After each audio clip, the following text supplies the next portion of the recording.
Hello, hello, hello. I am back, y'all. Happy Sunday.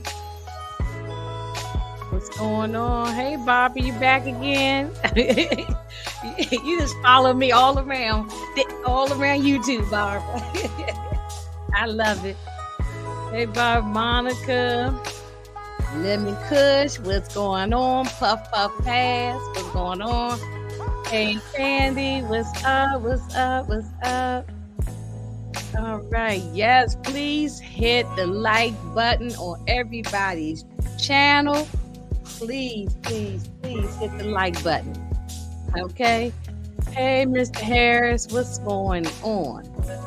All right, we're gonna get into it. We're gonna get into it. Okay, y'all, we are here to talk about these. Hey, Sally, what's going on, Sally? We here to talk about these monsters, these Menendez brothers. And y'all, I had just about enough of these people. I am drained. Keep talking about them. I'm drained. Even keep looking at all these documentaries. Yet I keep looking at them. And so many documentaries.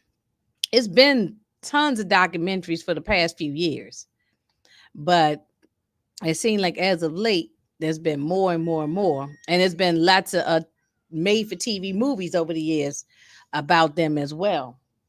But you know, but because they're trying to get out of prison now, we got more and more and more of you know, information about these people. So, and you know, I don't know if I'm the best representative for the people because I want them to stay in prison, but you know, it is what it is. It looked like they might get out maybe in November, December, something like that. So we shall see. And but anyway, let me bring up the people, bring up my friends. Let's see. Is Moochie here? Oh no, she's not here yet. Well, let me. Is Moochie? I don't see her camera. No, let me take her. Let me take her off until she's ready. Um, is Nita here? I don't think Nita's ready yet either. Okay. Oh, is Nita she here? Let me see. What? Oh, I got two Nitas. Wait a minute. What's going on here? Nita, you here? And then what's about Torian? Torian here? I'm here. Oh, okay, okay. I don't know if okay, I'm gonna remove Nita till she tell me She she's put it ready. in the chat. She Oh, put it in the chat that she was there. oh, I ain't even see it. Okay. Oh, okay, there we go. I I'm forgot. sorry, I Nita. forgot to unmute. Sorry. Oh, Hey, I'm Torian. sorry. I didn't see it. I'm sorry. How you doing, Nita? I'm doing okay. You know, we got the C19 over here, so Oh Oh, wow. I I'm heard. Yes. asymptomatic. I'm asymptomatic. I'm okay. Yeah, But yeah. I'm I just a heard. caretaker. Look, you know, at this point now, it's like having a bad flu. Anyway, at this point, Exactly. yeah, Exactly. yeah. I mean, it's not as it was at the beginning when everybody was falling out. You know what I mean? Yes. So now it's like having a flu. So I mean, Yes. I've had it twice. You know, so Yeah. Same here. Yeah. yeah, I think Torian just had it not that long ago too. Yeah, So I had it back in August. yeah, Okay. yeah, yeah. Yeah. You know, Oh, it's that time of year. right. Hey, Tamika. Let's go on, Hey, Tamika. Tamika. I'm ready to hit Uh, Tamika go off tonight. I always say Tamika when Tamika be going off, that'd be hilarious. I'll be in the chat cracking up when Tamika be going in. She'd be going in. Right. Let me see. Oh, wait a minute. Is Moochie not? Oh, I don't even see Moochie yet. Okay, she'll pop in, I guess, when she's ready. But anyway, y'all, I said let me go ahead and wrap up these people because I don't know if Tamika can hear me. I don't know. She might not be on. Yeah, I'm here. Can y'all hear me? Oh, you hear me? Oh, okay, Mhm. okay. Yeah, I hear you. Yeah. I said, let me go ahead and wrap up these dudes because I done had about enough of them. You know? We've been here way longer than we needed to. Right. We should, yeah. And yes, Sally. Well, they say in November, the judge, I guess they're going back to court, or their case is going back to court. I don't know if the two guys have to be in court, but their lawyers, they're going in front of the judge, or the judge is going to come up with the ruling in November. I guess we Right. say it that way. So and that doesn't mean they're going to get out in November. They could not. They still, it could get out immediately, or it might be a delay. I don't know. But the way it's going, That's it crazy. sounds like it's going to happen. And y'all, I did what I always do, and I say I shouldn't do. I went down a damn rabbit hole, and I went on TikTok. They got over 7 million, maybe 700 million. I'm sorry, TikTok pages. Now I didn't look at all of them, of course, but I just scrolled through a bunches and bunches of them. Wow. There are so many people that want these guys to come out. So many people that's in support of them, and they want them to get out. They believe their story, and they said no matter what, even though they unalive the parents, they need to get on. They need to get out. It's been too long, and so I said, ugh. I don't know. I always got mixed feelings about. It's even much as I done watched all these documentaries, I done seen all these things. I still got this mixed feelings. I don't know why I can't shake my mixed feelings. I'm not 100% on board with them. Yet I think something happened. I just still don't think they should be on the street. I don't know. It just could be me. I'm not trying to be ignorant or anything. I just don't, just got mixed feelings. Yeah, I get it. And imagine how long it would take for them to readjust the society, because they've been in jail for well over half their life, and they've been locked up since the 90s. So that means they missed out on 2.5 decades. Yeah.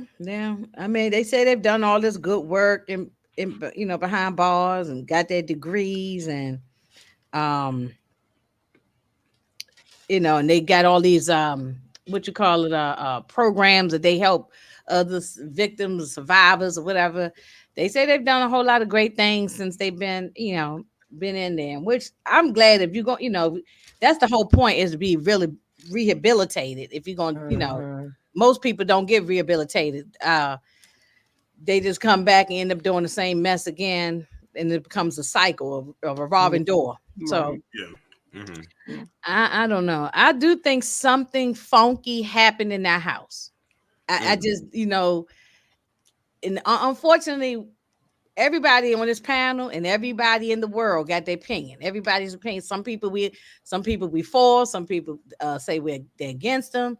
Some people like me are like, I don't know, whatever. But we're never really gonna know the truth. What really happened, because the only people that know is Erik and Lyle, and then the mother and the father, Jose and Kitty. And Jose and Kitty can't speak on their behalf, so nobody really knows what really happened.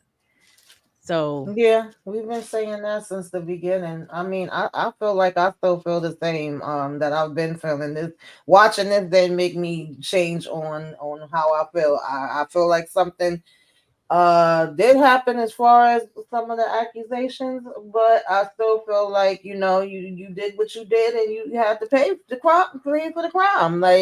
And I still don't want them out. My opinion hasn't changed, but they may get out, and I'm not surprised by them having supporters. A lot of these takeouters, no matter whether it's serial ones or any other ones, have supporters, so that doesn't surprise me, and I'm not surprised that it's a mixed emotion. I mean, reactions, and at the end of the day, they have the right to appeal and try to fight to get out. Many people do. It doesn't always mean that they do get out, but we shall see what's going to happen. I'm interested. Okay, because I ain't see your camera at first. Okay. Hey, Moochie. I agree, Tamika. I agree. I know. Miss Kara and I had a conversation going back and forth on texting each other the other day about it. And I'm sorry, y'all. I just woke up. Oh no, that's Oh, okay. It's good. okay. Child, I'm tired too. After we finish with this, your girl gonna chill out for the rest of the day, the rest of the night. But yeah, Miss Kara and I was texting back and forth, back and forth, back and forth. And then Miss Kara is on the same page with you, Tamika. And she said to me, she said, Inga, look, I don't care. You just don't want, you just don't believe these guys. And I'm like, I believe really something happened to Erik. Lyle has just been lying. I said Lyle is a liar. He did so much lying now. Could he been lying because he just don't want people to know that? I don't know. I mean, neither am I. What am I wrong? I don't want to sound ignorant because no, I do I believe mean, victims neither. So I'm not saying like I don't believe somebody when they say that. I'm talking about these guys because of the right. story and they've been lying so much. You know what I'm saying? Well, at least No, Lyle anyway. Lyle. I mean, I get that. Yes. They both strike me as sociopaths, but at the same time, I understand your frustration because two things can be true. Right. They could have been getting abused and they could have been, and this unfortunate tragedy happened. The way I see it, I just feel like there's no coming back from this one. I'm sorry. The fact that they got off of the death penalty because the lady had Yes. Yes. I got little pictures of that thing. Miss Kira said to me, Miss Kira texted me and said, Inga, that's you that lady. I said, yes, that would have been me in the courtroom. Yeah, you have to make sure you get that part. That would have been me screaming. I'm sorry, I don't mean to laugh either. I don't mean to laugh because it's not a laughing matter, but God, dog. But she, that actress, she acted that role. That's why I did laugh because she got up. Listen, she that was the screaming. literal definition of stress will kill you. Yeah. Right. In real time. Yeah. But that's how Inga been standing on business. Like, I don't believe nothing they got to say. They lying. I don't want to hear it. I don't believe them. And Right. I honestly, at the end of the day, feel like for as much as Ryan Murphy, not Ryan Murphy. Ryan Murphy. It was the razzle dazzle. I feel like he believed you because if you watch it to the end, it's kind of like you gave us all of that, but you still believe like that they ain't ish and they did it and they just was brats. So I mean, that's what I took from it at the end. Oh yeah, when the mother and father was on the boat at the very, very end. Yeah, I know.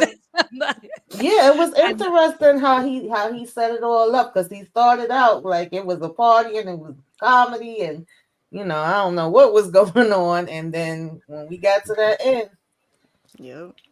He's like, Moochie, and they did that ish. I think, I mean, we're gonna go through the, go through the whole little thing, but I just couldn't believe he got on there talking every night with that girl, telling her all of the details. He was talking like nobody was listening to their calls. Right. You know, listen to all, and that's why I say, nah, let him talk. Let him keep talking. That's why I say that I don't know if I believe Lyle. You know what I'm saying? More so the Erik from the big, even if you go on YouTube and watch the actual case, the court proceedings that's on YouTube, you can see like 2 and 3 hours long.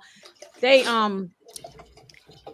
he was busting out crying in the courtroom and stuff like that. So he always looked, and if you look at the old interviews he did with Barbara Walters and other stuff, Lyle always looked like he was distraught or this whole thing. But Erik, I mean, especially when I mean, not what I said. Erik was the one who I got it mixed. Yeah, Lord, I get both of them mixed up. Erik was the one, the youngest one, was the one who always looked sad and depressed and upset. But it was Lyle who was like he was ordering a $2,500 wig so he can you have to look good in court. The media. He's talking about he used the same person that did OJ's hair treatment or something like that. It was just funny. Oh yeah. That it was just funny stuff going on. And then, but yeah, he was talking to the he had, well, like Tamika said, it's not unusual. People still do that to this day. And Tamika know because she watches Love After Lockup. So to this day, they are fascinated by people in prison. They write letters, especially people who are like those big time serial killer people like that. They love Yeah, them, you know. listen, it's a girl on Love After Lockup that was in a car accident that almost took her life. She have a scar on her neck. She goes back to where the accident happened at, and she literally went online to find a prisoner that is had a DUI. And this is who she wanted to be, get married to. She tracked him down, and I was like, okay, listen, I don't know. Okay, Nene says so. Hey, Nene. Said, if you heard the actual phone calls, you know he didn't say anything incriminating. So he never did that in real life. I mean, this is Ryan Murphy's Right. version of it. Like you said, with the razzle dazzle of it, you know. So we don't. Oh, yeah, She did put out a book. We're reviewing the show, but at the end of the day, if you want to know all the real facts, they literally have hours and hours of it. Documentaries, is countless of them. I mean, it's not hard. Erik. I do believe Erik. Yeah, I definitely believe Erik. I believe Erik. But as far as Lyle, his story is questionable. It's questionable. That's the only thing. Maybe it happened when he was younger, but to me, I think of a lot of stuff. If you knew you was already away at school and you did all of this plagiarism, you know, to me, if your parents was that abusive, you would be afraid of what they're gonna do to you when they find that out. He seemed like it seemed like whatever they did, they had no remorse for it. Even when they robbed the house. Look, once again, I'm going by the show. I'm not going by I'm going by what happened in the show. Yeah. Now, I really do think Erik was abused. I don't know about Lyle. I think Lyle did it more for the money. That's my thoughts. Child, the way Ryan made it seemed like they was doing the thing, them doing right. Not the parent, but right. That's the way Ryan Murphy put it. Where he get where he get the information from? It got to be right. I mean, he could made it up, but I mean, where did he get the information from? And I just want to say that Nene says so. Please watch the documentary tomorrow. But yes, look, I have seen a bunch of these documentaries. So my opinion has swayed back and forward. Not just the one Netflix coming out tomorrow. HBO Max has one going that came out last week. Peacock got the one with the Menudo thing, and then there's been so many over the years. It's Dateline, like 2020, all them shows have been talking about this. And I think that's what he did. I think he cherry picked from the actual trial and then all the different like stories and speculations and put it into one thing. So some of it was true and some of it wasn't. Right. Not to mention, but they do that with all these docuseries. We talk about that all the time. Even when it's biographies and they make it into a movie, they still take their own liberties and change something. Right. So we are very aware of that. Yeah, unless you're doing it yourself, right? That's the only way that you're gonna get the truth, right? Because someone else is doing it.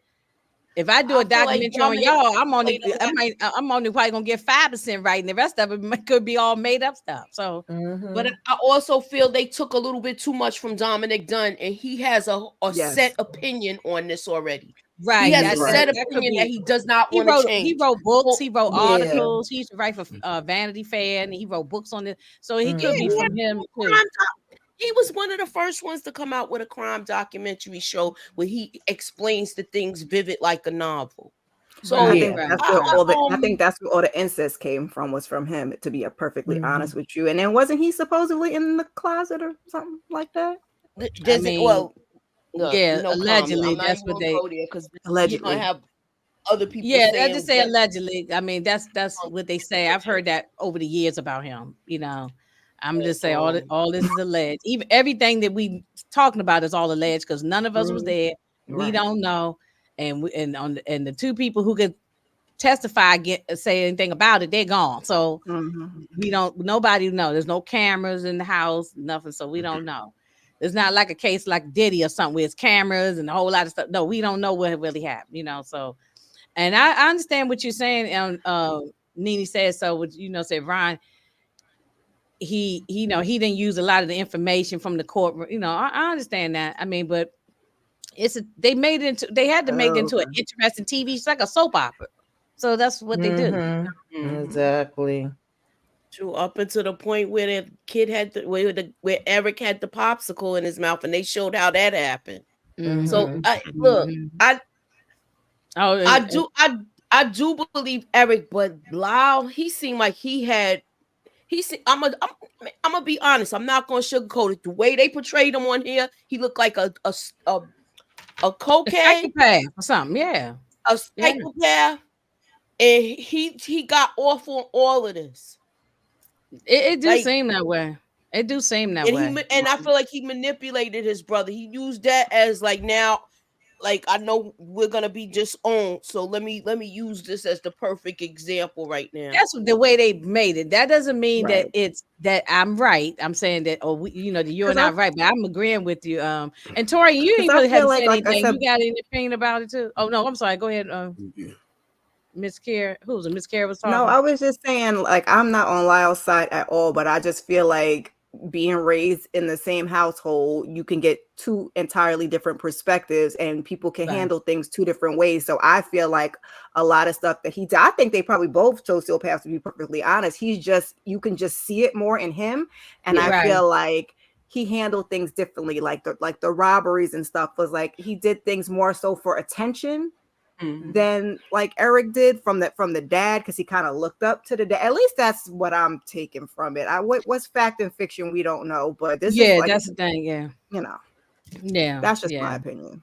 Yeah, that's true. But go ahead, Tori. Yeah, I would say that Law definitely had a vanity issue for sure, especially like how he was. It was almost like he was like leading the whole thing, especially when it came to what they were doing after their parents were unalived. And going on the sprees and all the other stuff like that. It's like, of course, with Erik being a younger brother, he's going to follow behind whatever the older brother is going to do. That's typical when it comes to older and younger siblings.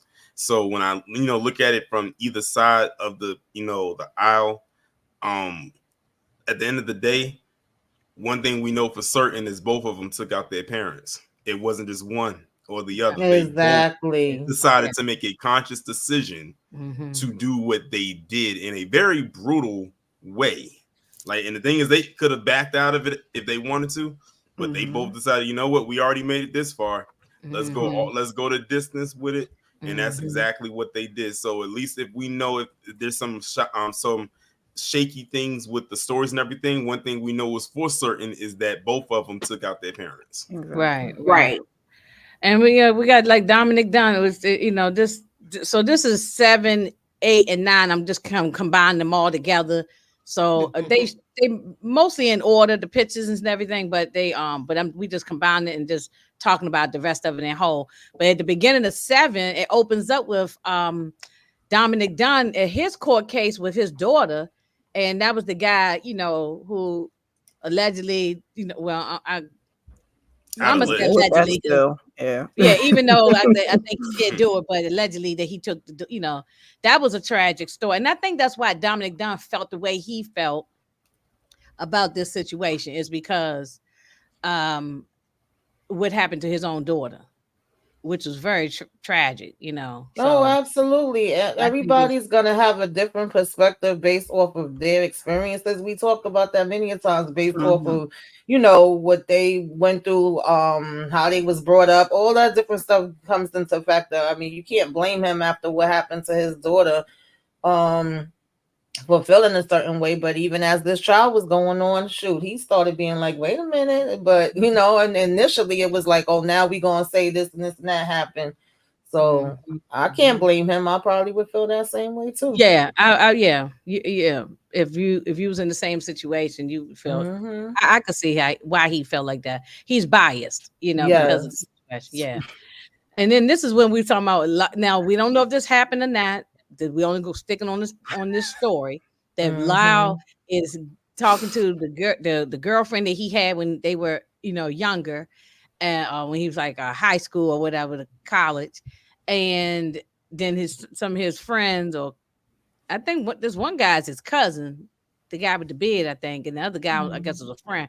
But however, he was talking to them, trying to get them to say that Jose, did something to them, tried to come on to them, and just these whole big elaborate lies. Had him locked in the closet with feces all over him and all kind of stuff like that. And and they're saying, look, that didn't happen. I can't lie. I can't go in there and say this stuff happened. I don't know if this really happened or not, but that thing the last one that you sent to me, Inga, with that the A&E part 2, I think it was Erik's story where he was talking from the jail. They were saying, one of the cousins was saying on there that he found a Tupperware container under the bed or something like that. So I don't. What, with number 2 in it? Yeah, I think one of the cousins did say that. So I don't know if he found anything in it, but he was saying that he used it to go to the bathroom when he got anxious and something with the Sound like that lazy child. The parents walk to the bathroom. not at that big grown age. I think they was older, but in any event. Let me be quiet because people be too sensitive nowadays. I know. That's why I'm some nonsense. I know. And some of this stuff I don't believe. It is what it is. I feel like they had enough time to concoct these stories. If you calling these people in here to change stories and say what didn't happen, those calls are recorded too. That's recorded too. That's why I don't think that they did that in jail. Like if they had the conversations with them, they probably information from. It's just he just made it up for the television. I mean, like I said, it was in that A&E, so maybe he took that and said, "Okay, I'm gonna say that when they were in the jail that he said X," because he could have done this. I just don't think you would have done that on no jail phone. The same way the girl was like, he didn't say all that stuff to the girl on the phone. So it's just like, I don't know. He could have been talking to. I can't say that I remember everything. I know I did watch a few documentaries, and I also, when we first was talking about it, remember it in real time because I remember my mother, watching it all the time. It was the big story then. But I can't be like I'm some expert that remember every single detail. So I don't remember if they actually did that part or not. But I know that listen, there was a lot of bogus stuff. Fantastical. Yeah. And it's like the way that they showed it, I can understand how it was a hung jury the first time around, and I can understand how they got convicted the second or the third time around, because I think it was 3 altogether, right? Yeah, I can understand. I see it. I'm not confused behind even Lyle's lawyer. She knew that he was not being truthful. I mean, both of the lawyers, they knew that he wasn't being truthful right here. That thing when he opened up the refrigerator and it was like a ferret's head in the refrigerator or something like I don't know. Maybe Brian Murphy did. He could have just made that stuff out. Maybe he did just come up with this stuff. I don't know. That's why I put my at the end Brian Murphy must stop. Yeah, at the end of the day, I feel like he was poking fun of it because by the time he got to the end, I'm like, okay, so clearly he feels like I said, they're just guilty. They're just brats. I'm going to throw all these theories out. I'm going to make it funny. I'm going to make them look crazy and make you look at them like they just, at the end, they just guilty. But the stuff with the toupee really happened. I remember them talking about that in the paper. Oh, but that was real. I remember that. I'm from the 90s. Yeah. I'm from the 90s. It's all these younger people. Whatever. Yeah, some of these people that's on that TikTok. When I said I went on TikTok, a lot of those people I saw, they wasn't even born during this time. Right. So but that's what I was telling y'all when we first started it. I was like, I've seen people on TikTok and Twitter that was like, just they should be out. This should happen, that should happen. And then when we did our video last week, child, somebody came up to I don't think Miss Kira and Nita heard about this one. This person left 2 long comments cursing us out, child, saying we was old heads. We don't know what the hell we talking about. I doubt they listened to the whole freaking review, because if they did, then they would have heard that it was different perspectives and everybody is different ages. So I don't know who the old heads was supposed to be, but I said I hope you live to be an old head. I raised my hand proudly to be the old head. Like, and they was like, oh, you don't know nothing you talking about. And I'm like, well, some people actually were saying that they saw the trial in real time. Some people said they did hear a little bit about it. Like, everybody had a different perspective, and we all gave honest perspectives off of what we're seeing up here from the show. So obviously you didn't watch the whole review. Yeah. You just took whatever piece and just ran with it. So I was like, okay. And I was young when it happened, but I'm just trying to be like devil's advocate because you never know what could be going on behind the scenes. At the end of the day, they did that shit and they're guilty. So I mean, that's that. it. We just Yeah, kind of trying to make sense of the rest of it. Because my whole thing is, why was Lyle? I mean, Lyle is crazy. We'll just put it out there. But why was the boy losing his hair at a young age? Like clearly something was going on. Yeah, baby. All I know is Ryan Murphy created the one scene that will live rent free in my head when that mother snatched that toupee off. Yes, I can't never unsee that. I can't unsee that. You didn't get that? You said you can't. I cannot unsee that. Yes, I can't unsee that. It will live rent free in my head. Thank you, Ryan, for that. He has screws in his head. Yeah, that is odd, though. You know, but he could have had a condition. He could have had a condition. He could have. Who knows? Yeah, they said, well, this Nene says so. Seems like Nene has all the information about it. Said that Lyle started to lose his hair at 14 because of stress. Yeah, I know his father made him get a toupee. Yeah. Wow. Yeah, because he was Listen, straight. my hair used to fall out all the time when I was a teenager. It used to just be coming out in my hands. He was real heavy on them with the sports, right? Is that the education and the sports? Yeah, component. Allegedly, Erik played tennis. Tennis, right? Yeah. Yeah. So I don't know. I mean, I'm sorry, no offense to you, Nene says so, but we are reviewing the show. So to say that we can't talk about the show, it would not be no point. Did she watch the show? Yeah, we talking about the show. So even if some stuff in here is not accurate, we're talking about the show. It's just like if we were talking about a Tyler Perry show or anybody else's show. We're talking about the show. Right. We don't some stuff on here, it might be 50% true, and 50% of it might be made up for television. Right. That's why I kind of have I'm of two minds when you playing around with real stories and dramatizing them and anybody adaptations. Yeah, you know what I'm saying? It's just kind of like, maybe we shouldn't do that because somebody might pick this art up and think of it to be true. Yes. So, I kind of be of two minds when Ryan Murphy does that, but we are talking about the show, Nene says, so okay. Which now is like, with him doing with Aaron Hernandez, because that's Ryan Murphy's as well. Yep. Yes, absolutely. And I feel like it's kind of different for me when I watched the OJ one because I was more into the OJ trial and everything that happened from the very beginning. Like I remember where I was at when that white Bronco first showed up on the news. I remember the OJ one even more. Yeah, that one I could kind of compare and contrast a little bit more than I can this one because I don't remember everything from this one. And Yeah, I mean, I remember so much of this, but OJ one, I was a full-blown adult when I was 18 when the Menendez thing, but I was in my 20s when the OJ thing. I was grown, and so I really watched that thing every day. Matter of fact, at my job, that was on we had a TV TV on every day. the job, and that thing was playing on during the daytime. They took off all the soap operas. Wasn't no Price is Right on. It was OJ all day long, all day, all night. And I was 6 when OJ was happening. This one too. But the last trial that they showed, they didn't show it as much. The last trial, because remember they they took the camera. Matter of fact, that last trial, I remember that last trial they didn't have the cameras in the room. They didn't want no cameras in there. Yeah, that was done by design too. Yeah, they didn't want no cameras in there. So that was done by design, and also them not able to talk about the abuse because remember they took that part out. Because they wanted the convention.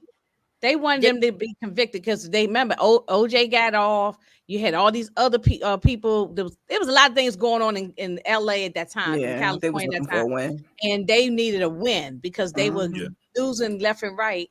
And they said so. Let's strip everything down and let's only talk about the unalive of the people. Which I believe they should have gone to jail anyway.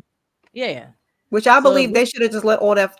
I mean, they wanted it so badly. They should have gone to jail anyway because the fact of the matter is you did it. So, and it wasn't like a self-defense. So anything that happened before it wasn't self-defense. It wasn't like they were in the house and the parents were jumped on them and attacking them or doing something like that, then they were eating ice cream and fruit or something, they said, and they was laying there watching TV and falling asleep. Yeah. They come busting up in there and they took them out. Then they go out to the car, reload, come back again. So that's it. It sound like, Now, what I did find interesting in the ending of the story, like when they unfolded, because when they initially did it, I was just like, why are they going so hard? Like, why so many rounds?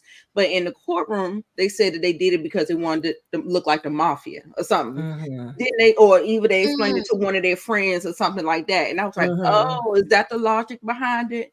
Mm-hmm. So I was just like, either way, I couldn't imagine. But anyway, I just thought I don't even know how they sleep at night, because that thing would be in my mind all for the rest of my life. Well, it was. That's why he went to the doctor to talk to them. It did mess him up. As far as Erik, it was well, at least the way it is, and I feel like it was that way. I think that's what we're talking about here. Stop seeing it. Yeah. The whole reason why this whole thing even blew up is because Erik went and talked to that Dr. Oz or whatever his name. I keep calling him Dr. Oz, but you know what I mean? I was with him that last week. And Erik told this doctor here that he psychiatrist here that he made the whole thing up or something.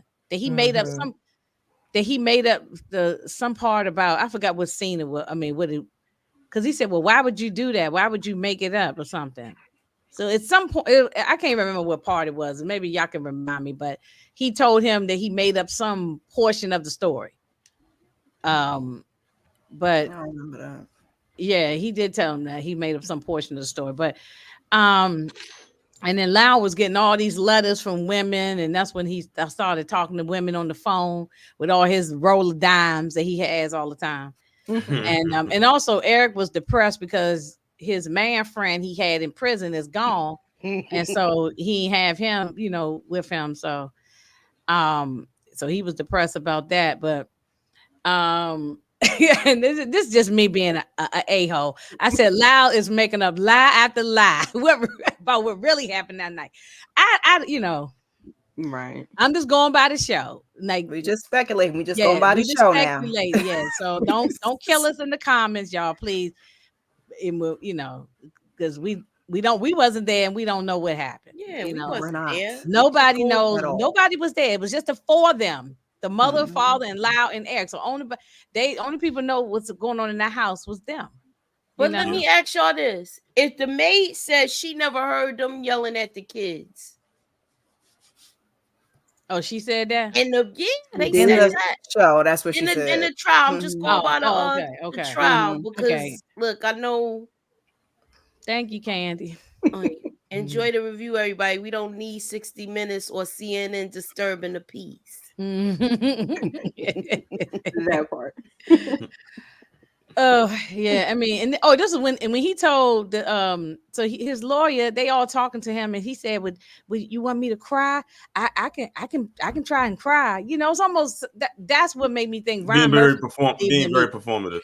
Now, I will say this one thing about even though they're not black, I will say this one thing about the housekeeper. Growing up in a black family, there's plenty of things that my family did not see my outside family did not see that went on, because your parents will take you in that room and cuss you out. Ain't nobody gonna hear it. Yeah, they'll take you in the room, you're gonna get popped, and ain't nobody gonna hear it. Yeah, I didn't get my whole thought out, but I'm sorry. Go ahead. Right, because I got sidetracked. I was like the cat with the light. Once I saw the comment, so, I'm not saying I did.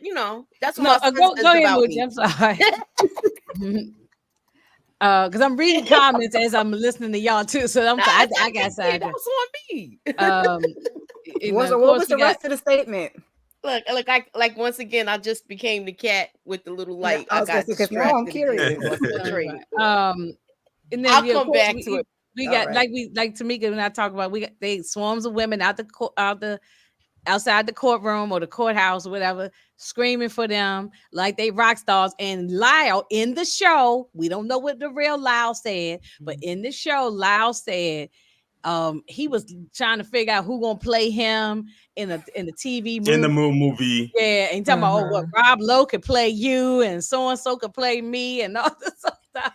He was loving every bit of this. That's what you call when they did that. I don't know if y'all have ever heard the terminology before, but when he did that, that's what you call being meta. Basically, the loose base definition of it is this is a TV miniseries / a TV movie, and in the show they're saying, I wonder who's going to play us in a movie. So it's basically like saying something obvious within what's going on at the time. Right. It's one of those things. It's one of those things that if they were if Brian told him to break the fourth wall after he said that, it would have been one of those. Exactly. And this is and Don he said he's telling her, you know, where they started off in court, when she was giving her opening statement about what happened, and then she's getting in the elevator, and he's telling her, he said, you know, it's funny how this the same defense you gave to that other kid that you defended, and then also he mentioned that they didn't come up with this story until they were about to get the death penalty or something. Right. You know, or it was on the table for them to get a death penalty. So, I mean, like you said, this is we don't know what's real. This could be from Ryan Murphy could have read Dominic Dunn's books and articles and got his opinions from that. How he wrote this. I said before, I feel like they thought that they were really going to get off, and that they weren't going to have to expose anything. So I think when ish got real, then we got to speak up and say something. Because like I said, it's not, you know, it's embarrassing, especially for a man to be abused by your father. So that's just my perception. I don't know the real turn of events, if that's exactly how it happened, if they waited, but if they did wait, I feel like that's why they could have potentially waited to say something. Because when they came in there, him was not worried like they was going to get, you know, that they was going to be sitting there for like 6-7 years still going through trials. Yeah. I mean, you're right. And like you've been saying, both you and Tamika have been saying, all of y'all been saying, two things can be true. They could something could have happened. I believe something that was going on. To that, what the degree of it, I don't know. But I believe something funky stuff was going on in that house. Even the mother is weird. You know what I'm saying? I just think maybe was she so afraid she couldn't leave him? Was remember that scene when one of them said, Erik or Lyle, that the mother got maybe it was Lyle. The mother got like a butcher knife and was chasing them around the house with it. I don't know if that happened or not. I mean, you know, I don't know. It do sound far-fetched, but not saying there are some bad mothers out there. So right, exactly. It just sounds wild. I was cracking up when she was having that seizure or whatever that was supposed to be. Yeah, right. She just gets up poison and just start drinking. Reach for the wine. I was like, yeah. They looking at her like she was just performing. You know, like, oh my God. They ain't even try to say, "Mom, you okay?" And I thought something was wrong with it. I was like, "Oh my God, why did you stand in there?" I said, "No, she didn't reach for that wine like that." She reached for that wine. Well, here's your favorite person, Torian, Judalon. Talk about Judalon. Judah. Oh, she Judalon. She batshit crazy. Right. She just got up there and just started telling everything. So basically everything that she said on that phone, she amplified it times 10 on that stand. Right. Like that part was kind of funny. I think any scene that had her in it made me laugh. It's hilarious. Yeah, Judalon was funny. But if you listen to and I know the person in here, Nene says the way the Judalon in real life, she was like, if you watch the case, you can find the clips on YouTube. She was talking all this wild stuff though, like in real life. Like so, she was a woman scorned, and I think that's one of the things why she was saying that the doctor had like tied her up and did all kind of wild stuff. I don't even want to say all the stuff because I don't want YouTube to get me, but you know, but he was just saying he did all these things to her. But I believe that she was trying to, I believe that he probably was saying he won't leave his wife. I believe that because I know men do that. Sorry, Torian, but men will do that mess, saying they're going to leave their wife, knowing they ain't leaving their wife. And then they still be messing with you on the side, you know, and then they, but when But when she moved up in the house, I know that was some episodes ago. We already talked about it. yeah. That was the part that got me when she moved up in the house. And why did he allow that? Why did his wife allow that? Why did wife allow? Well, because he probably set it up like, oh, this is my patient. She need help. Of course, he ain't gonna say. Yeah, and the wife probably didn't know. She probably really thought that was a patient to the daughter. Yeah, it was the daughter thing. Yeah, so I don't know if that part really happened, but it's funny on the show. Right. And when she went in the courtroom, everybody looking at her, and they was all grinning and smiling. Even Erik and Lyle was looking at her. So it was something to behold. It was definitely something to look at and laugh. He even tried to talk to Dominic Dunn to get a like a book deal or something, right? Yeah. Or like a magazine cover, like Yeah, because he worked for Variety, right? I thought it was Vanity Fair or Variety. One of them. It was Variety. I think it was Variety. Maybe Variety. Okay, I knew it was okay. And this is when Lyle is talking to Erik, saying how we're gonna write a book, and then we're gonna be rich, and we're gonna be famous, and we're gonna get these certain actors to play us. It just went on and on for like a whole scene on that, Yeah, they did make. If anybody's upset about this, Lyle should be upset about this. The real Lyle should be upset because it made him look horrible, awful. It actually gave more compassion to Erik and made people feel sorry for Erik. That's in my opinion. It made Lyle look really bad. It made him look like Nita said, like a sociopath or psychopath or something. I don't know which the right word is, a sociopath or psychopath, but they look like one of them. Right? Yeah. And I think what made this story stand out, and I know that, I don't know, maybe y'all can speak more to it because y'all are a little bit. I would say y'all a little bit more seasoned. I don't little bit more seasoned because remember I was only 3.5 months old when this happened. I tell you, we was babysitting you at that time. But I think what made this story stand out is because of the economic status that they were in. Typically if you heard a story like this, usually it was coming from maybe a below middle class family, but here's a family that had wealth. So they had all of this going on. Why would they do that? And they're living in Beverly Hills. They can go shopping, get all these designer things. They can get all this jewelry. They can have these nice cars. They live in this mansion. Their family is well off to do. Their dad is this. Their mom is that. Why would they do that? Like what would make them do that? Because it's not like they're poor. They're not bums. And because people who are sitting home watching it on television, I'm talking about during the time of the real case, they sitting home watching the news. They reading. This back when people would read the newspaper. Sitting reading the newspaper, and people saying, "I'm over here struggling, scratching and surviving good times over here," and then we got these rich people, and you just taking out your. I see. I think that's another reason why they thought they was going to get away with it. We're going to get some good lawyers. We're going to throw some money on this, and we're going to be out in no time. Well, remember what he said in this scene here when he talked about how OJ got off. He told me, I need to get a catchphrase. Right. If you mess with, you can't go. I forgot what he said. It was something silly. You know what I'm saying? He said, we got to get a catchphrase OJ's one of the biggest. It was like, if you've been abused, you can't be accused. Or something like that.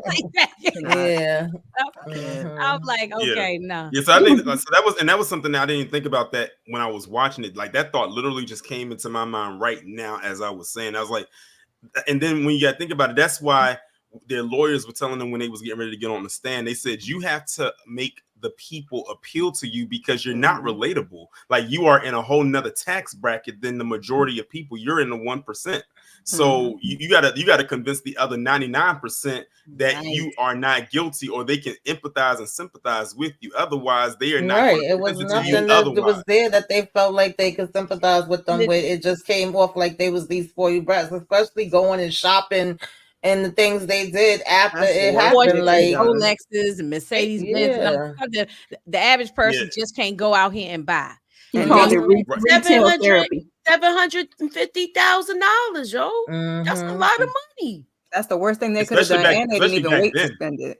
And the reason why people, and I'm not going even down the rabbit hole of OJ, but the reason why black people did support OJ at the time is not because we love some damn OJ, it's because all this stuff. We had just got off that Rodney King situation. Yup. And then the other girl who got shot in the head for the orange juice and that lady. And I'm telling you, if I see that lady on the street now fighting her, and I don't care how long it's been, if I see her on the street, I'm gonna fight her. That lady. So that story still makes me sick on my stomach with that lady. So when all those things was going on, it was so much going on with police brutality. That's when that's why OJ thing was, and they had a majority black jury, and that's why. So it wasn't that OJ was relatable either, as far because he wasn't part of the community, and he was wealthy. He was worth like 54 million or some crazy amount. It was definitely given. They get away with it all the time. 90s. That was a lot of money back then. I mean, still a lot of money. It's still a lot of money, but for that time, it was even more. And also another thing that black people was rooting for was for Johnny Cochran. And for Johnny Cochran, So that was Johnny Cochran's coming out party, so to speak. After that, everybody wanted to work with Johnny Cochran. Nah, I disagree with you on that one, brother. Todd Bridges was his ticket.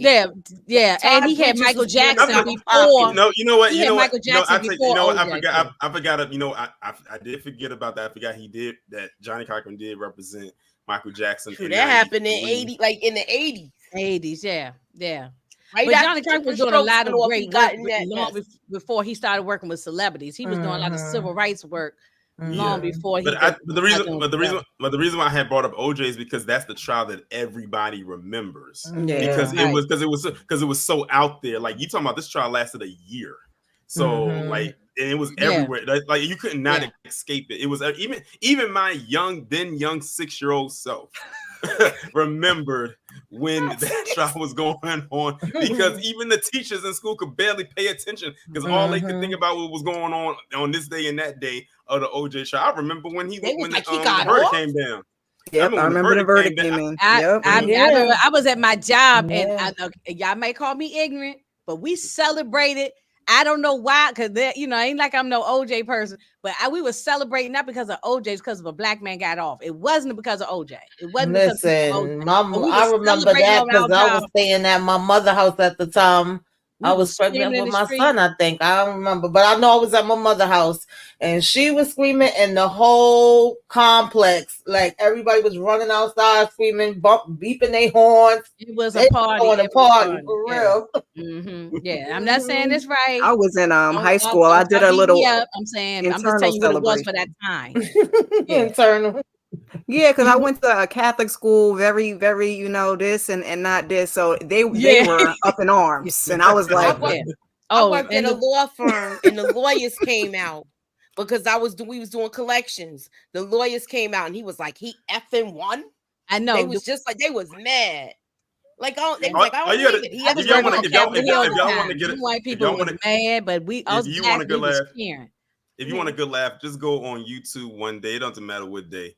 And just type in the OJ verdict, and they actually have the footage like from different places and perspective when it was announced that he was found not guilty. And look at the responses from the black people versus the response from the black people. It is a night and day, literally. And they are in the same vicinity with each other. Right. And this is what I'm trying to, and this is, and look, I was one of those people. I was right there. I was one of those people. It wasn't about OJ. It was about a black, it was a black white thing. That's what it was. Yeah. It wasn't. It had nothing to do with OJ. It was very much, they've been getting away with it all of this time. Well, now they get about time. One of us get away with it. They talked about it in that documentary with the OJ, the 30 for 31. That's one of the best documentaries. That 5-part series they did on OJ. That thing was fantastic. And you know what else though with that thing though, with the card when they had the police chase, even though he messed up the playoffs game that the Knicks was in. Right. He ain't been in one since. He was close to a championship, I might add. That's right. But what I was gonna say is people was rooting for him then. They was like, go, Jay, go. I remember people saying that. Yes, they was rooting for him like he was running through the airport like ours. Because OJ was still beloved at the time. You know what I'm saying? But these guys, it's different because that was a color thing. White and black is always still we're always gonna be talking about white and black issues in this country forever in the day. But in this case, these were rich white guys. Nobody was feeling sorry for them. They was like, oh, throw them in the fire, get rid of them. Nobody didn't care, you know what I'm saying? So it was no one could couldn't sympathize with them, you know what I'm saying? And right. No one was trying to hear. No one was trying to hear their backstory. Like if there was a backstory to be told, they didn't care because they already made up in their mind. Like you said, they're rich young white males in their early 20s could have the world at their fingertips, and they decide to do this. I don't feel nothing for them. I like how am I supposed to relate to that? Like that's and it wasn't even just like.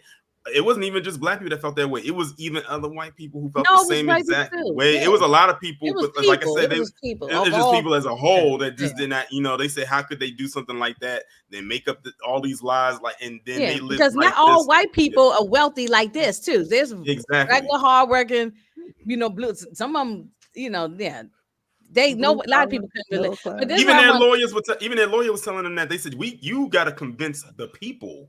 That to feel bad for you. Don't convince us. And because he in this scene here, Lyle and Erik was saying, look, all this. Well, he was trying to tell Erik it was his fault because he's the one that opened up his mouth to the Dr. Ozil. But he said, but Erik told him, no, it's your fault because you were talking and running your mouth, talking to fans who were writing you letters and we could have been out of here, he said, but you've made it worse. Right, because they had something against them.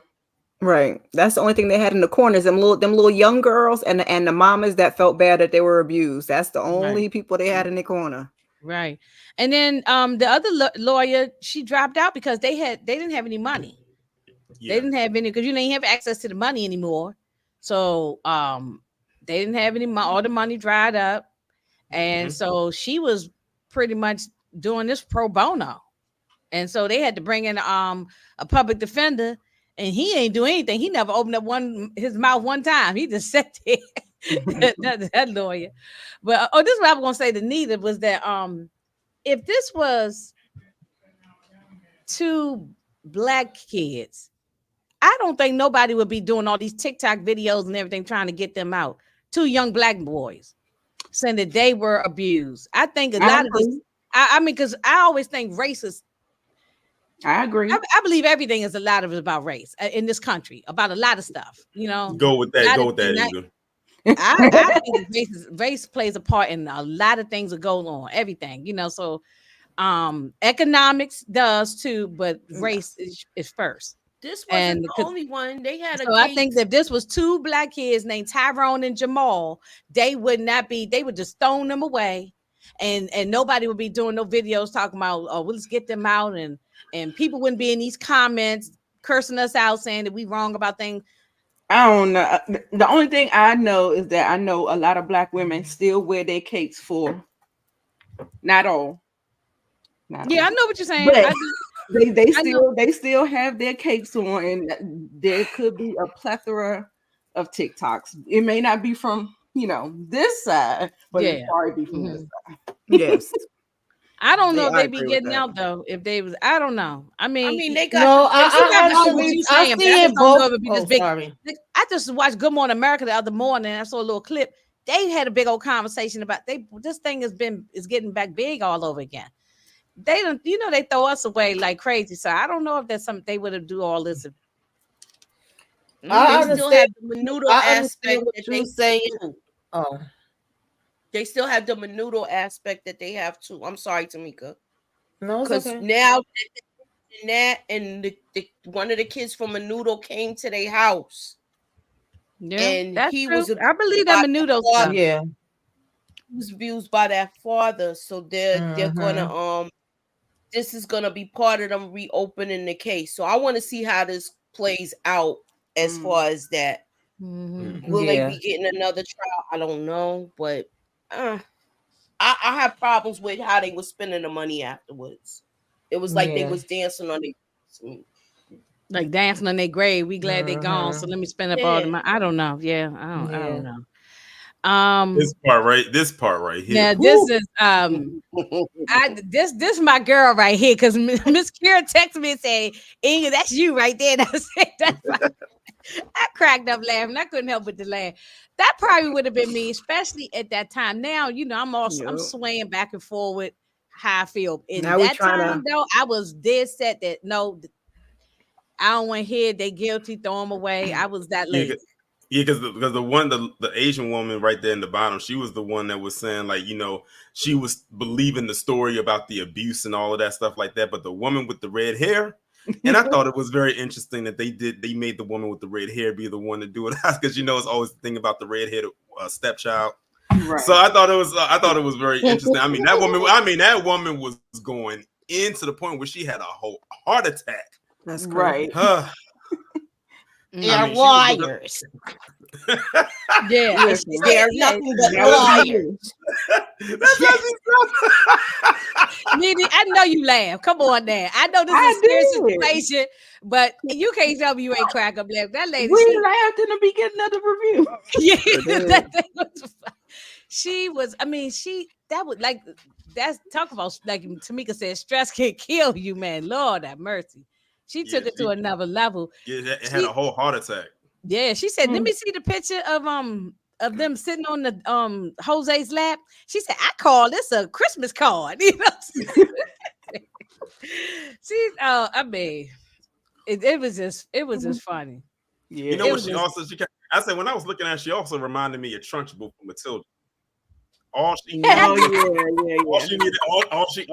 was that little thing with the horse, a little croc thing with the horse, and say, "Throw him in a chokey." That's all.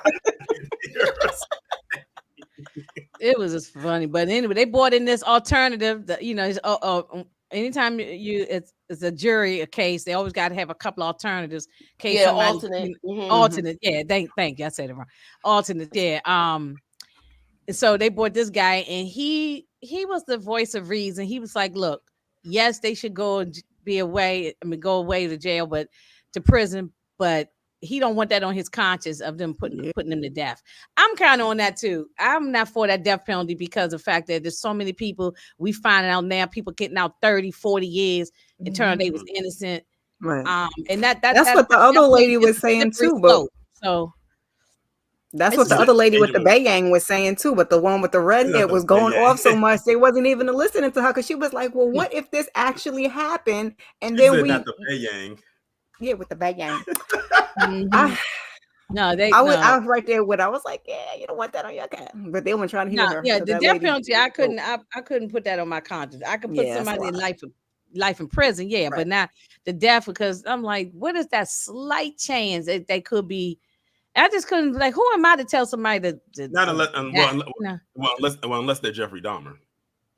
Oh well, see, there's always an exception to the rule. But then you can be in the jury then no way. But there's always an exception to the rule. But yeah. I don't know who I'm okay with the 2 life sentences.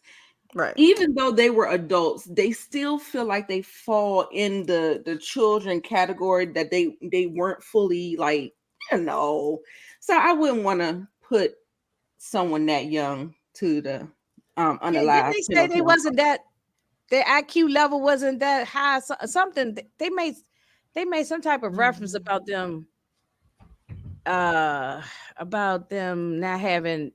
They thought on the level of kids or something. Maybe I forgot. Yeah, I mean, their brain wasn't fully formed when they did it. Yeah, I forgot what episode it was. But it screws in his head to put that in. You don't think that messed up his head? Oh, God. Yeah, I don't know if it was screws or whatever. I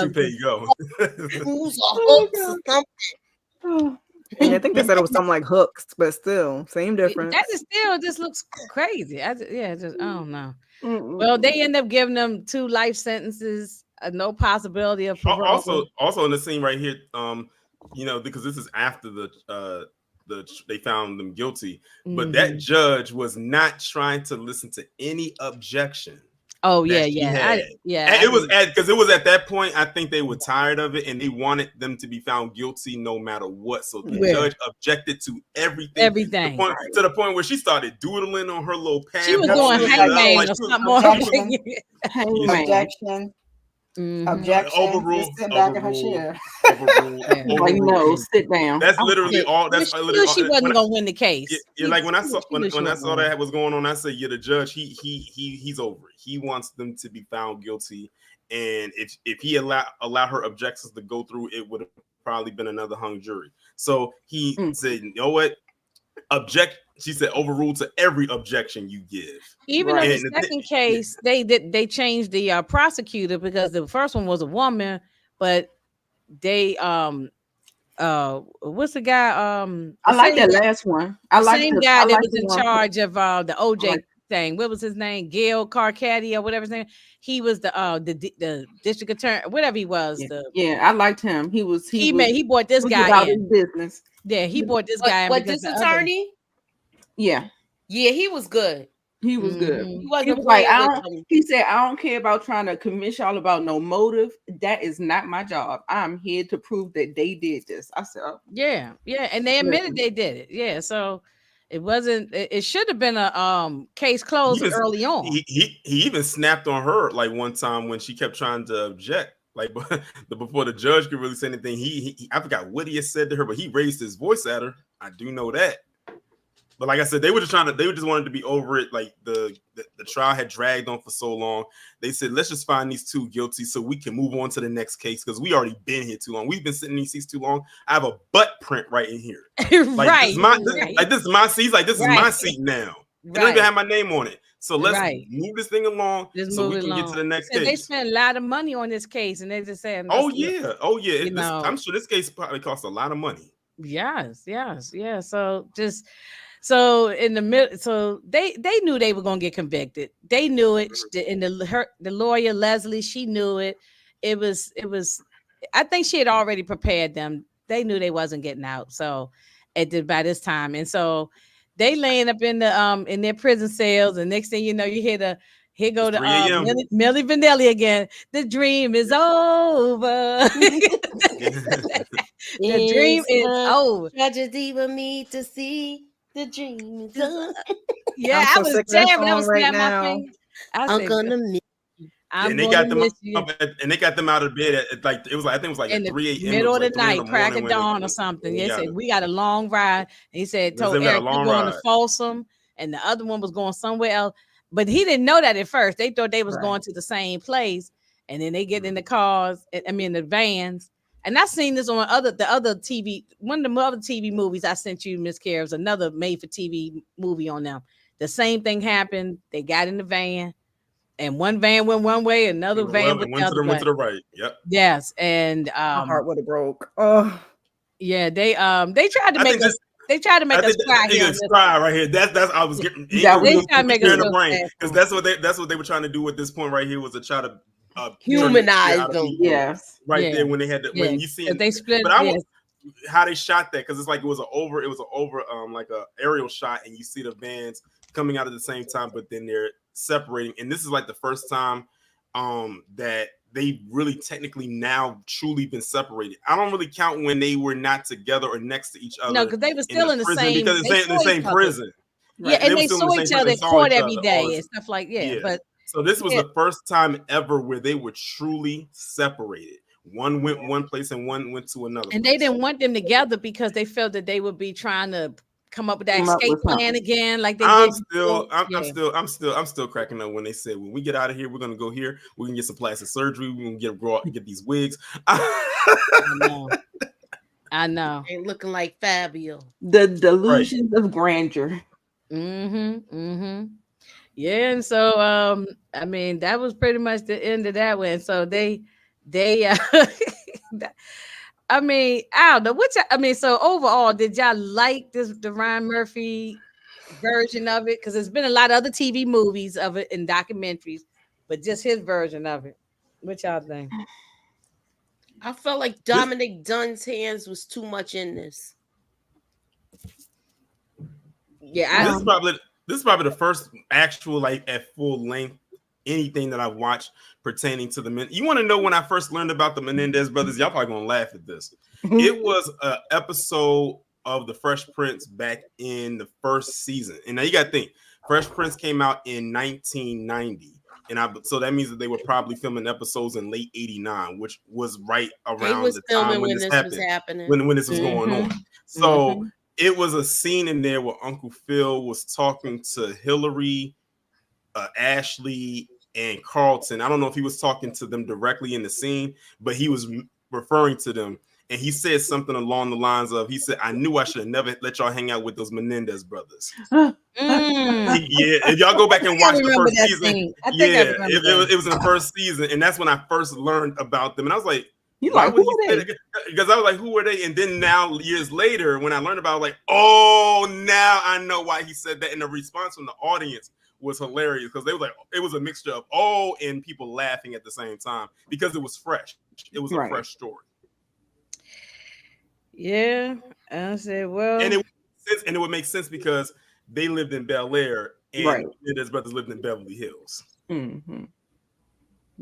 Yeah. It was good. It was like a roller coaster of emotions and trying to figure out where he was going and what was the point. And you got a couple of laughs, and you know it was. I enjoyed it. Yeah, it was up and down for me. I was just like, oh God, you're doing too much. Like, you ain't gonna be able to look at toupees the same, aren't you? Right. He was doing too much, but like he said, when you get them laughs, you get the laughs, and you know, some of the stuff was kind of horrific if you think about it. And I was like, oh no, it was very, very uncomfortable to watch, but definitely will not revisit. Thank you for the toupee and the heart attack scene. No, this is not something you're gonna go back and say, you know, like that's like Dahmer. You know, I ain't doing nothing today. Well, I did watch Dahmer a couple of times. Did you? I did. Yeah, I did. I did. Yeah, I did go. I enjoyed it. It was just so compelling to me. It was just that one episode I would skip though. I remember that story too. I know what episode you're talking about. The one we didn't talk about. Well, I'm talking about on Dahmer, and it was one on Dahmer and one on this one that I would just skip over. Oh yeah, I didn't. A lot of people skip Dahmer altogether. Episode 5, y'all notice I didn't talk about it because that's when they broke. Erik said that really the whole episode 5 was all Erik sitting there with his lawyer, episode 5 was they go into the details of every little, and I said, you know, we ain't. That's why I believe him. Episode 5 was him very more than deep the to older. me. And I think that he needed a daggone award. That episode, I think that one was called Hangman. I don't remember now, but yeah, he did it on that one. Yeah, because it was because I was looking at the episode and it was mainly one shot. It was just in there talking to the attorney, and I do agree, Tamika, because I said the same thing when I was watching it. If they're, because I'm almost certain this miniseries is going to be nominated for. Yes. And I said if they nominate him, it should definitely be for that episode because that episode was centered just mainly on him, where he was the focal point the entire episode, and I was like literally just so engaged the entire time that he was speaking to his lawyer about this story, to the point where it's like, damn, did this really actually happen? Yeah. And can you imagine all of that dialogue he had to memorize? That's a lot of dialogue. Yeah.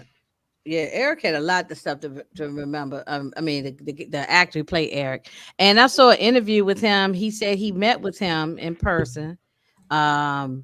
And also, you know, Kim Kardashian is also met with them, and she's also spearheading to try to get them out too. Worried about her the spirit don't look so enthused. My bad. That's what they said. I saw it on Today's Show, talked about Kim Kardashian with them, and Good Morning America. They said she's been going up to the prison, having regular visits with them. She needs to be worried about her own freedom. Right, you need to sit down and eat your food, girl. Yeah, she need to just take her nose up out. She got her own problems. And worry about her freedom. A couple years too late. Should have worried about that before when you was active with all that stuff. Now I got a question for y'all. Are y'all ready for Monster season 3? Because they already announced it's going to be a season 3. And the guy who played Jack on Sons of Anarchy is going to play the serial. Ed Gein. Who is it about? It's going to be on Ed Gein. I don't remember who that is. Okay, so Ed Gein is y'all saw or heard, or at least heard of the movie The Texas Chainsaw Massacre. Yes. Oh, okay. All right. So it's going to be about him. Now the thing is, the movie is based on him, but Ed Gein did not use a chainsaw when he did what he did. But the part about him removing the skin and using it to make furniture and wearing it, that is true. So that's who's going. That's why I said. When I heard it was going to be on him, I said the people who don't know about Ed Gein better read up on him. Yeah, I'm interested to see that one because he's one of those low key type of killer. People who unalive people that you don't hear about because the story is so. I'm interested in seeing that one because I feel like it's so many different things on the Menendez brothers, so many on Dahmer, so many on the Zodiac. We got a new one about to come out on the Zodiac again. I mean, we really shouldn't be. I don't think we should be seeing all these different stereotypes, but at the end of the day, they exist. I'd rather hear about some that I'm not that familiar with than the ones that we I'm kind of getting tired. I was joking. Anita, I know you got a great go, but I was joking yesterday with Tamika when I said I'm the head reporter for the Menendez. I'm gonna keep on following these cases, but I'm kind of sick of these dudes. I'm ready. I love true crime stories. So I'm ready to go on to somebody else. We got to get together and find another true crime story. Maybe we all talk about it. That's why I do. Sick of these dudes, that's why I do.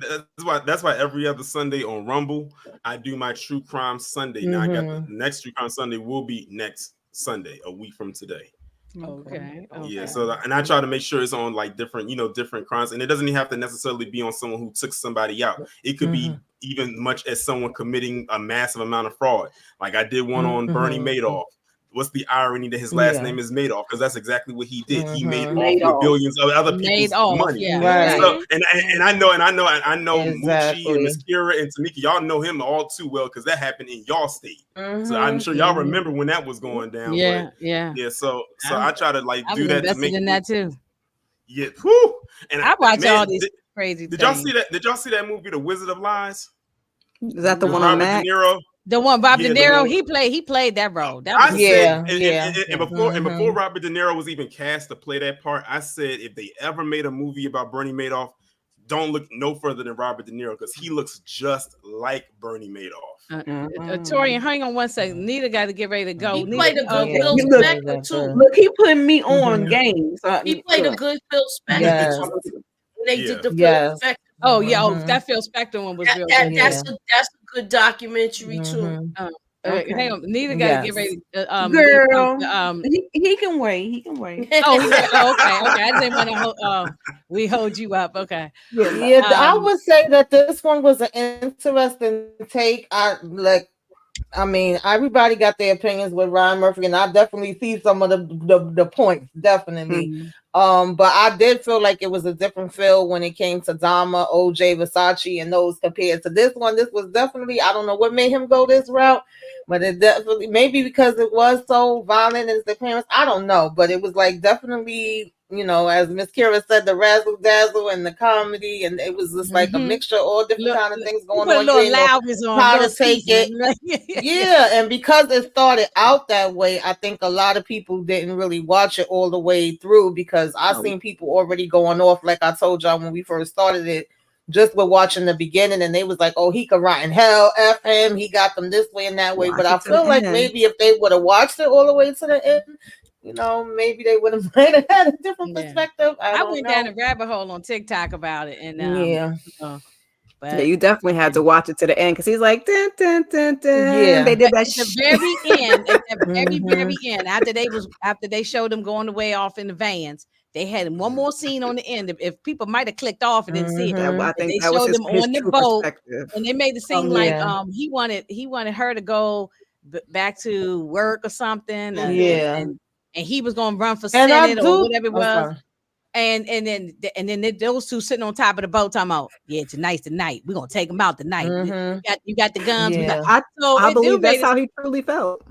And I think they did show a good perspective of how everybody had different opinions, like it went back and forth. It wasn't just like a black and white one way. And he showed the parents in different ways. He showed them in different ways. So, to a certain degree, I think that's a plus because I'm pretty sure it was different ways that people was feeling and thinking. It wasn't just like everybody straight across the board, And I do want to make it clear, I do think something funky happened in that house with that family.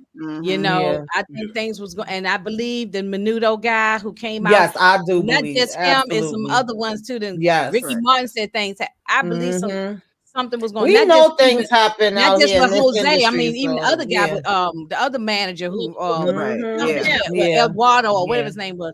Yes, they were both doing something to them boys over there. And as far as what I don't know what exactly Moochie was about to go with what she was saying about the housekeeper on the stand, but when I saw that part, when them interviewing like the housekeeper, certain people that he worked with, I can't remember what that lady was to him, his assistant and somebody, and they were saying like, "Oh, well, I never heard nothing, I never saw nothing." You know, but parents, the abusers don't do that. They don't do exactly. things. I was gonna say, there's a lot of people that's around that don't see or hear nothing, and they don't know what you're going through. So I take that with a grain of salt. Yeah, right. Because when I'm in Australia all the time, and people say, "Well, I ain't never see you get no black eye, or I ain't never see this or hear that." That happens all the time. So what I was gonna say is, he seemed like he's two different people. Like he's a nice person to everybody out in public, and a lot of narcissists do that. They be the nice guy. Yes, you wouldn't absolutely. believe they do things to people that they love. Right. That was the ones that hurt the most. That's what I was gonna say. But you know, yes, I agree. I definitely agree with that. So, well, and at that part of the story, they were trying to point the kids as the bad ones too. I think they were spoiled to a certain point. We see you tomorrow for Tulsa, right? Okay, yep. I'll send the link tonight. Okay. And Tulsa King was good too. It was a good episode. Yeah. Thanks, Nita. Yeah. I just I still don't want them on the street. So hide your kids, hide your wife, hide your parents. I don't want to see them on the street. So I don't want to see them on the street, but what can I do? If it happens, what am I gonna do? You know, as long as they don't come here to the DMV, they can stay wherever they at over there. Exactly. Yeah. I just want to know what the rationalization would be for letting them out. Like if you have people that have committed similar crimes, that there's like, are we just gonna say it's time served? I don't know. They're gonna be wealthy when they get out. They're gonna write books. They're gonna be on. They're gonna be sitting with Oprah. They're gonna be sitting on all these platforms. Gayle King gonna interview everybody. Vlad TV. Everybody gonna interview these people, and they going. You know they're gonna come on now. You know Vlad gonna interview these people. You know they're gonna be on everybody's platform. They going to make money. They're gonna come out and be wealthy again. So if Lyle's motivation was wealth that was in the beginning, then he's gonna get it. They had all of that money in the Swiss bank accounts. They still talking about that. So they not poor. They're gonna have money. That's just money they can't get to right now if it's still there. Yeah. Well, if it's still there, because then why? Okay, if that's the case, though, Moochie, then why did they have to get the public defender? She said they ran out of money, and she was working for free, pro bono. They can't do no type of transactions like that in jail. Right. Yeah, we'll just have to see what happens. You don't know which way it's gonna go at the end of the day. You know, the people that may want or not want, you know. I mean, listen, my cousin was a cop that was unalived, and I remember when the person that did it, we was writing letters and everything for him not to get out, and he still got out, and he got out very quick, in my opinion. But you know. Gosh. Yeah, I'm sorry to hear that. And probably still roaming the street somewhere. Oh yeah. How do we know that these people have been rehabilitated? Like we don't know. Yeah, we don't really know. Yeah, because a lot of times they do things so they can get out. So we don't really know, especially if you are a psychopath type of person, because you got to make you're still going to be there. For example, look at Sophia Falcone. Who's that? Women? So Sophia who? Sophia Falcone from Penguin. Oh. No, I'm thinking you're talking about a real person. I'm sitting there thinking, what case was this?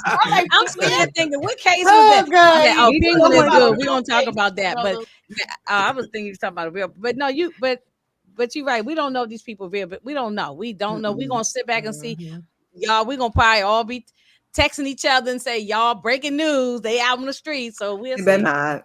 They better not. I'm gonna start watching that documentary tomorrow when it comes out. Though. Oh yeah, I was gonna ask Torian. Are you going to watch the documentary? The Netflix. I'll probably peek at it. Yeah, I'm a peek at it because I'm nosy. I'm a tomorrow peek on at it. Netflix, I ain't gonna talk documentary? about it, but Yeah, tomorrow. Netflix is the HBO one is already out. That came out about a week ago. Yeah. Oh, speaking of How's that one? I ain't even finished it. I was fell asleep on it. So speaking of documentaries, did any of y'all watch the Mr. McMahon documentary? I have to finish it. I did.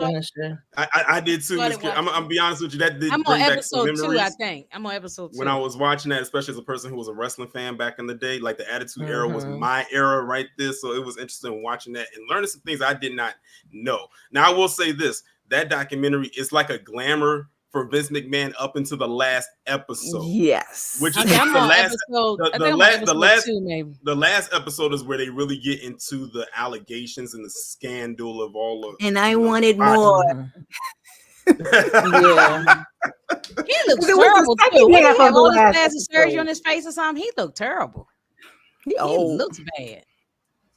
He was never a great looking. He was never a handsome guy in the first place, but his faces look like it just look crazy. But anyway, yeah, I watched some of it. I haven't finished. I'm going to finish it because it took me back to my childhood, Torian. Because when I saw the Junkyard Dog and I saw Andre the Giant and then Hulk Hogan, and even though I know he's a racist, but at that time I was a little kid, I didn't know he was a racist.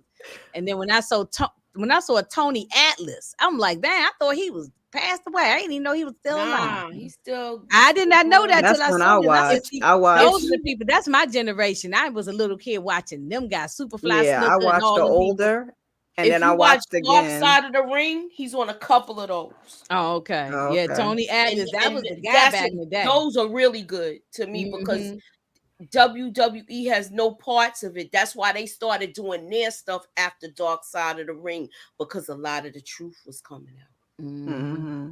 I stopped watching wrestling after the later year, once after The Rock and all them. I know who they are. That's when I started watching again. Watching it. I wasn't really watching it. Because your kids. I started watching then. Yeah, I watched when I was a little kid with my grandparents.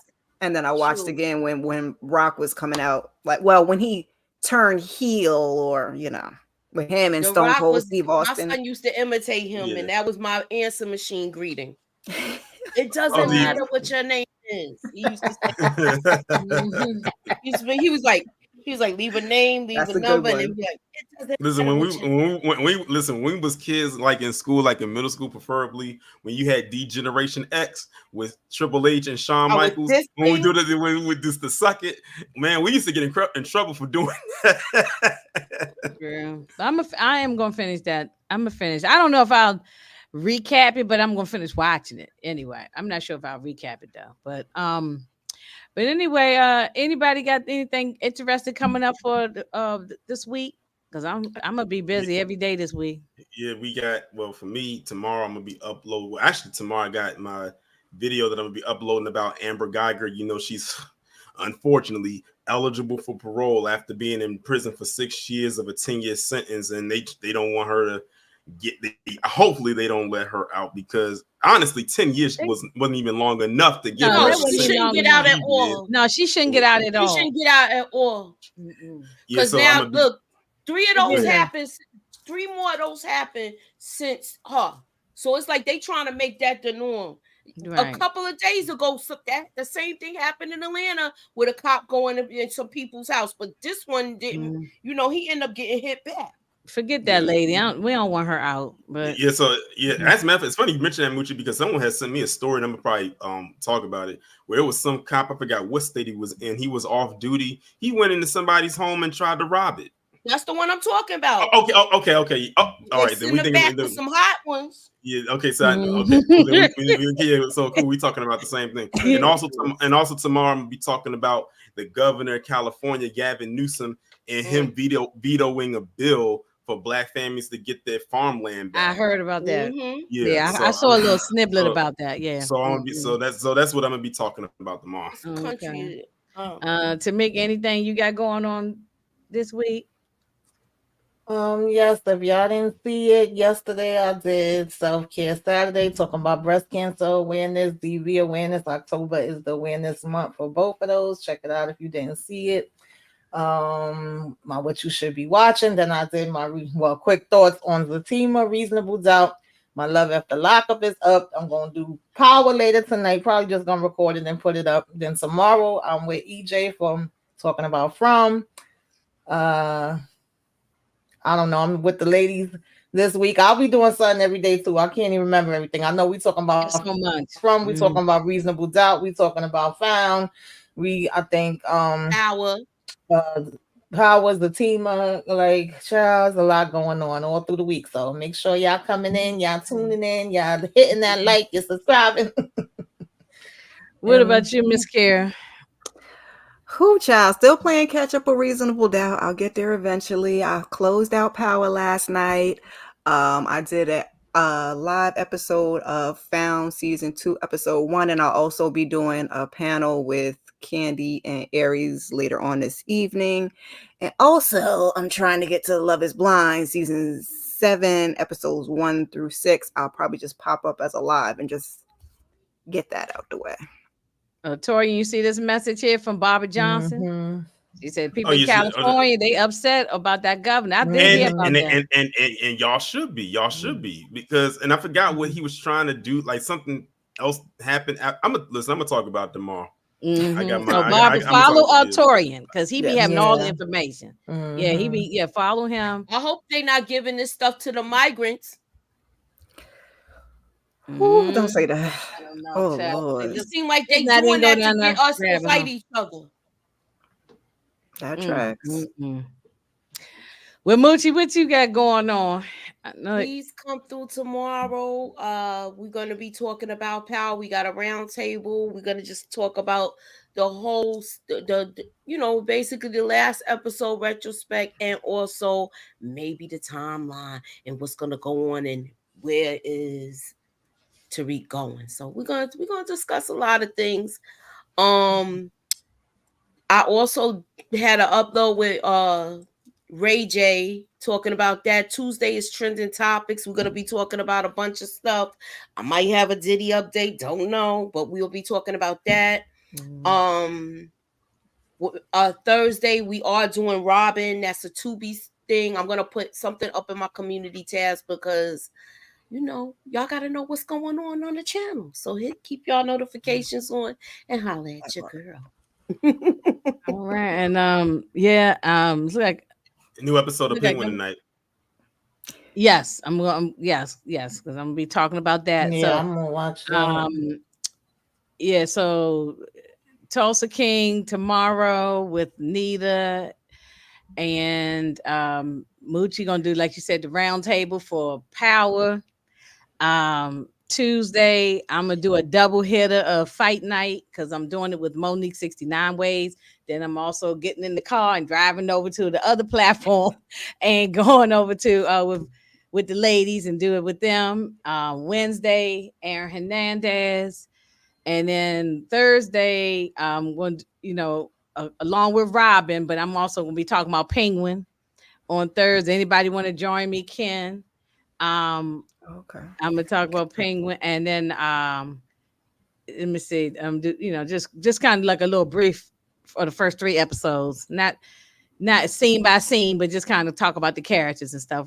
Do that on probably 8:00 maybe on Thursday, and then Friday, Reasonable Doubt. I'm hosting that, and then I don't know.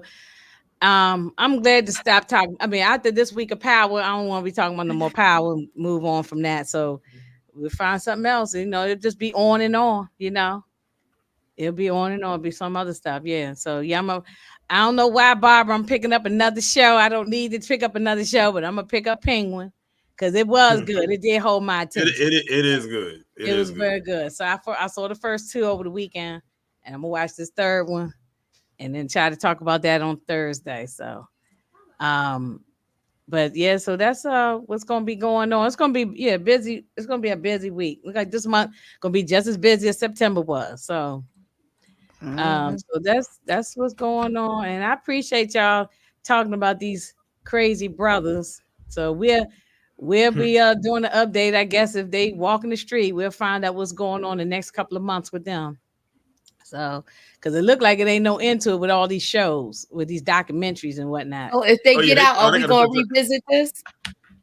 Maybe we do a quick little, a quick little talking about, so we can give our points on what happened. So, yeah, because now it's gonna be breaking news on TV. It's gonna be on the TV. It's gonna be on your phone. You're gonna be sitting there doing your thing, and then all of a sudden your phone gonna be buzzing.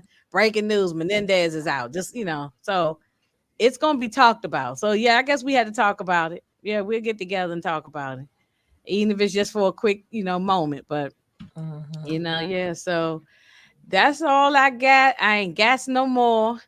So everybody in the chat, thank y'all for coming through, and